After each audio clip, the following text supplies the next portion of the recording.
As aventuras de Benjamin Tormenta, detetive do oculto.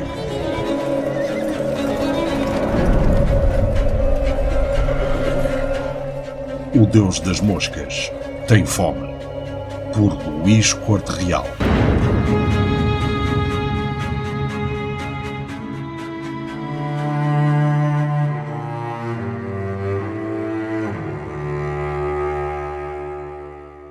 Era a criatura que ousava voltar para terminar o que não conseguira antes.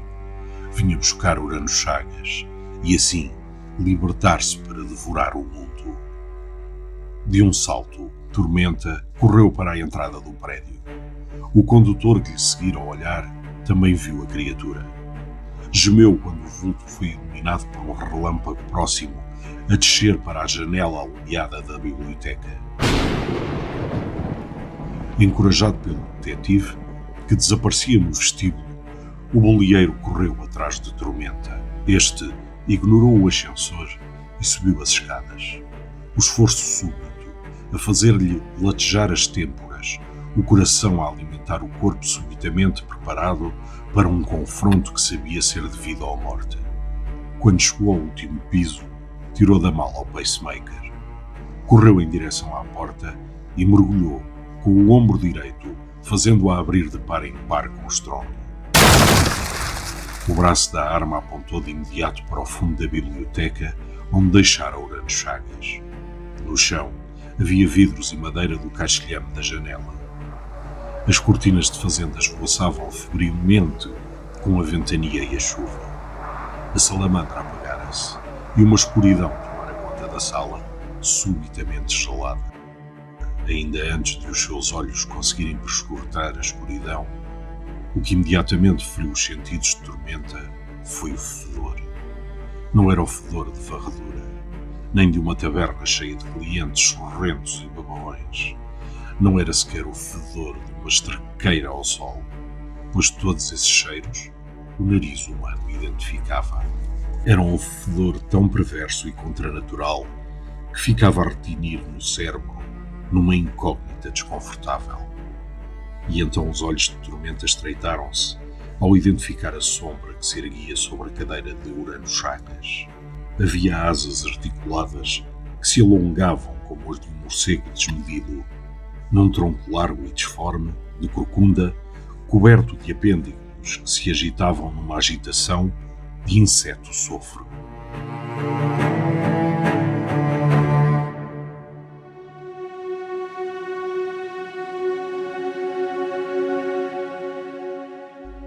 O rocheiro avançou alguns passos lentos, a arma firme a apontar para a cabeça, cujos milhares de olhos negros refletiam os restos de luz que entravam pela porta atrás de si. «Recua, maldita!» gritou Tormenta numa voz cavernosa. «Regressa ao teu covil.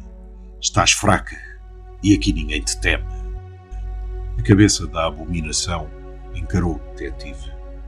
A sua boca abriu-se como uma planta carnívora faminta, os lábios púrpura, envolvendo várias fileiras de dentes triangulares como os de um tubarão, formando uma mandala de sangue que monges viciosos tivessem desenhado no chão de uma caverna primordial. Era um horror, vindo de outro mundo, e até Tormenta, que já visitara o inferno e regressara, sentiu o coração apertado. Dentro de si, a presença da besta ficou mais próxima. Havia um risco de vida para o detetive e ela acotovelava-se nas suas entranhas. Tormenta viu Urano Chagas no chão. A cadeira de rodas tombada de lado. Arrastava-se sobre um ombro ensanguentado e gemia baixinho num pânico surdo. Quando a criatura levantou uma enorme patorra e o agarrou, o antigo deputado soltou um grito de horror. Que era tão pouco humano como a criatura que o apertava nas garras. A minha sobrinha conseguiu gemer através dos dentes cerrados pela dor. Onde está a minha sobrinha? Tormenta Deu mais um passo e disparou o revólver. Uma vez, duas, três, 4 vezes. Todas as balas desapareceram pelo mesmo buraco que explodiu no meio dos olhos da criatura. A abominação ergueu-se nas patas traseiras, abanou a cabeça que quase tocou no teto da sala e soltou um rugido de locomotiva. Tormenta disparou as 2 últimas balas logo de seguida. Mas estas ressaltaram nas asas que, como velas negras, avançaram para proteger o tronco da criatura. A sala ficou mais escura, o fedor mais intenso. A monstruosidade avançou para o bruxeiro, as asas abrindo novamente como uma cortina escura no palco de uma tragédia, preparando-se para saltar para cima do detetive. Nesse momento entrou o condutor na biblioteca, o capote a escorrer água, o rosto sanguíneo do esforço e do medo. Nas mãos trazia uma espingarda que apontou à criatura ao mesmo tempo que disparava. Um estrondo medonho reverberou pela biblioteca. E a criatura deu um passo para trás. O condutor disparou uma segunda vez, mas a bala já se perdeu no fundo da divisão. A criatura agachou-se em posição de ataque e arremessou Urano Chagas pelo ar, o seu corpo desaparecendo no fundo escuro da sala numa cacofonia de mobília e quinquilharias derrubadas. Com os apêndices tentaculares no dorso e os ombros a roçarem-se uns nos outros, abjetos como patas de mosca, a abominação soltou novo rugido e pulou em direção aos atacantes. Impulsionada pelas pernas fortes e pelas asas que bateram, derrubando os móveis à passagem. Uma das patas agarrou Tormenta pelo tórax, arrebatando o chão com tanta força que o revólver lhe pulou das mãos, e a outra aprisionou o boleeiro, que gritou descontrolado.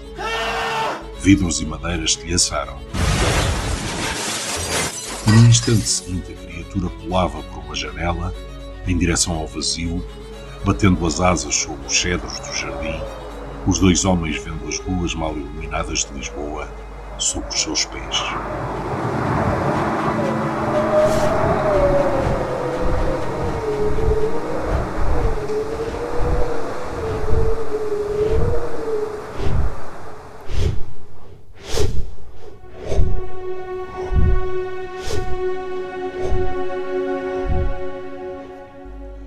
Depois do choque inicial de se ver arrancado de um 3º piso, chuva a chicoteá-lo sem piedade, garras como as de uma fera pré-histórica a penetrar-lhe no dorso e um fedor ácido a emanar da massa de músculos da criatura, Tormenta principiou a recuperar o sangue frio.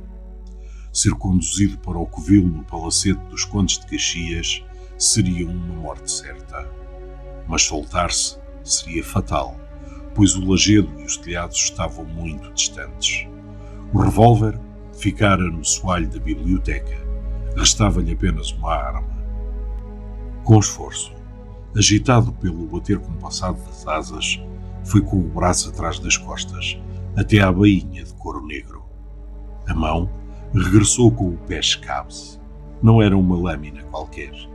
Tinha a sua própria e longa história, e já lhe salvara a vida mais vezes do que a providência aconselhava. Tormenta não podia largar aquela arma. Era a sua única esperança de sobreviver ao voo mortal. Com os dedos encharcados e trêmulos a apertarem o punho, o bruxeiro inspirou fundo e golpeou de baixo para cima. Foi com dificuldade que o punhal, concebido para furar armaduras, penetrou na pele da criatura. Mas Tormenta ajudou com a outra mão, num ranger de dentes e gemidos de dor, pois o movimento desse braço fez com que as garras da criatura lhe penetrassem mais nas costas. Depois de a lâmina entrar até ao punho, a criatura interrompeu o seu voo cadenciado, estremecendo e urrando num guinchar que jamais se escutara no mundo dos homens. Agarra-te! Agarre-se, homem! Gritou Tormenta para o condutor. A voz de Lamastu apanhou Tormenta tão desprevenido como a lâmina surpreendera a abominação. Quando esta abriu as garras com que segurava os homens e mudou repentinamente de direção, ficando quase de lado e depois mergulhando pesadamente, o condutor tombou no vazio com um grito de horror que foi ficando distante. Desapareceu sob um telhado e os ouvidos subitamente sensíveis de Tormenta, agora que a besta estava presente, conseguiram perceber a espinha do linheiro a quebrar sobre uma chaminé. O seu corpo paralisado, mas com a mente ainda consciente, a deslizar pela berma do telhado para desaparecer na rua embaixo. Morria um homem fiel e valente.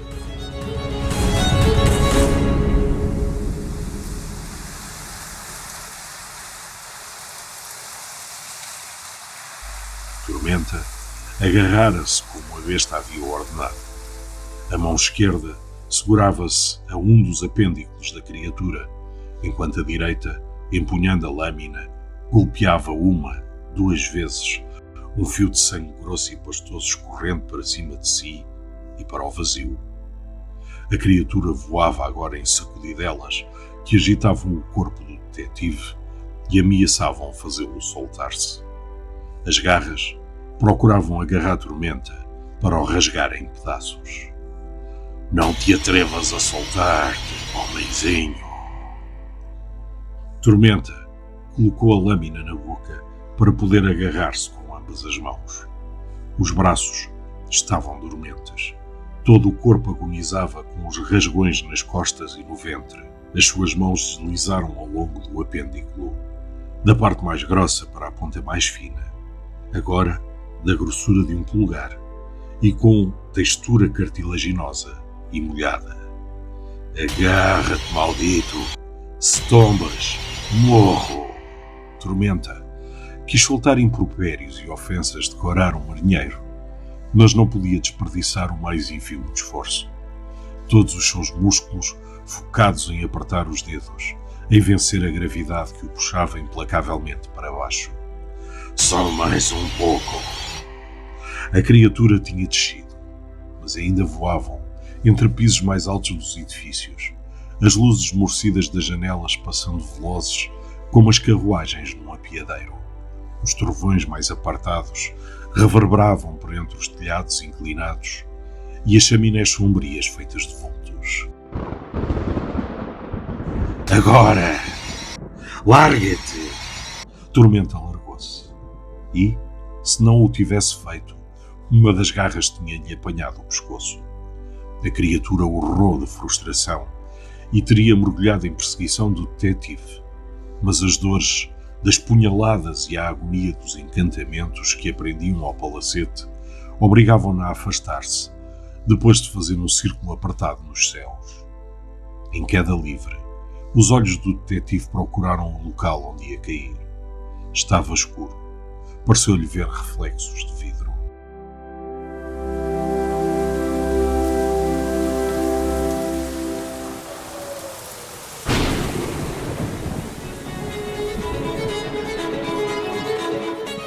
Narrado por Paulo Antunes, com sonoplastia de João Gonçalves.